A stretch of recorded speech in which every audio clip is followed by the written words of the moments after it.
what is certain, what are facts today, and what is still to come.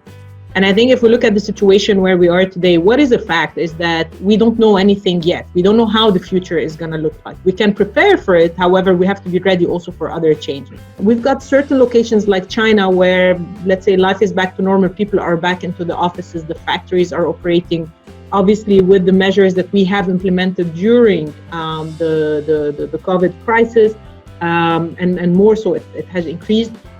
However, in other countries, it's not the case. In the US at the moment, also apart from COVID, we have as well the social movement that is going there.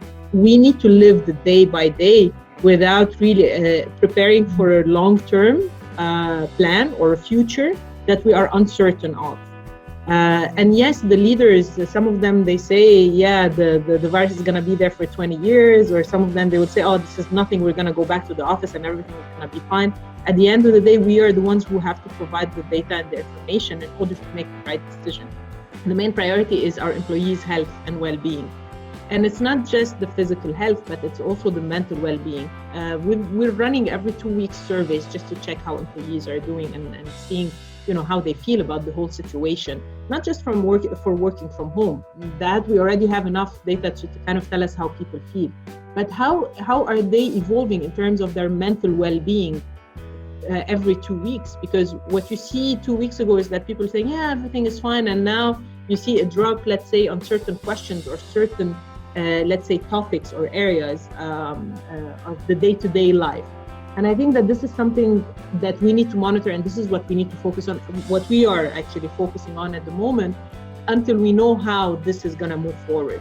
And I think that this is something that we need to monitor, and this is what we need to focus on, what we are actually focusing on at the moment, until we know how this is going to move forward. Because until you have government guidelines, clear government guidelines, those who are in the Netherlands would know what I'm talking about, where we don't have a clear date where companies can resume, let's say, at 100%, where we don't have clear guidelines on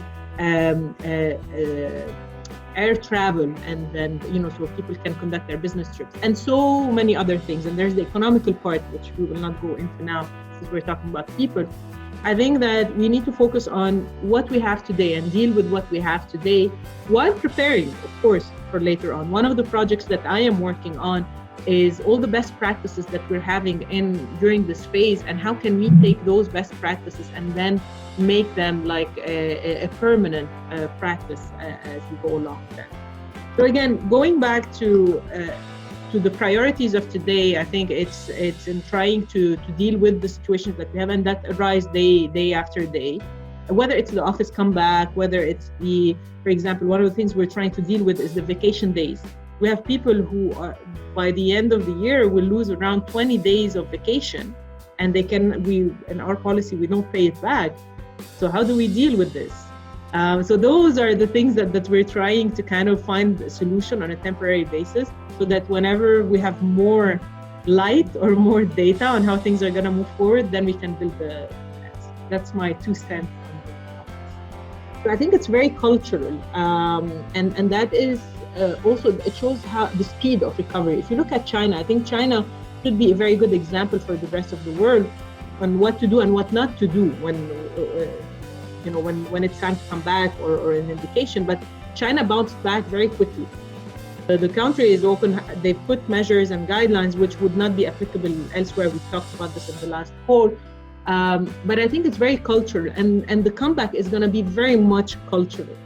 I'll give you an example. A country like Egypt, where obviously there is a very bad economical situation there, and people depend on this daily. There are truck drivers, or there are food carts that probably a family of 20 people depend on that food cart. The person is going to go to the street and he's going to earn his living because that is important, and the government is allowing it, or else they're going to have a bigger crisis, while you don't have this elsewhere. So I think the cultural piece plays a very, very, very big importance in how to look at the crisis, how to identify it, how to basically react to it, but also how to come back from it.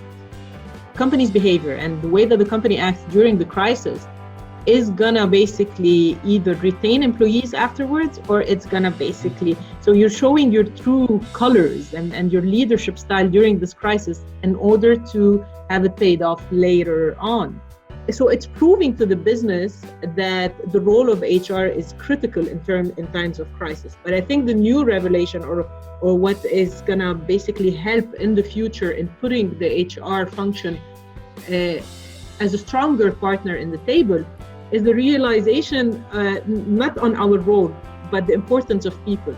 Most companies, they would claim that people are our first concern, etc. But then you will find that the first savings that most companies would go for are in salaries or layoffs or etc.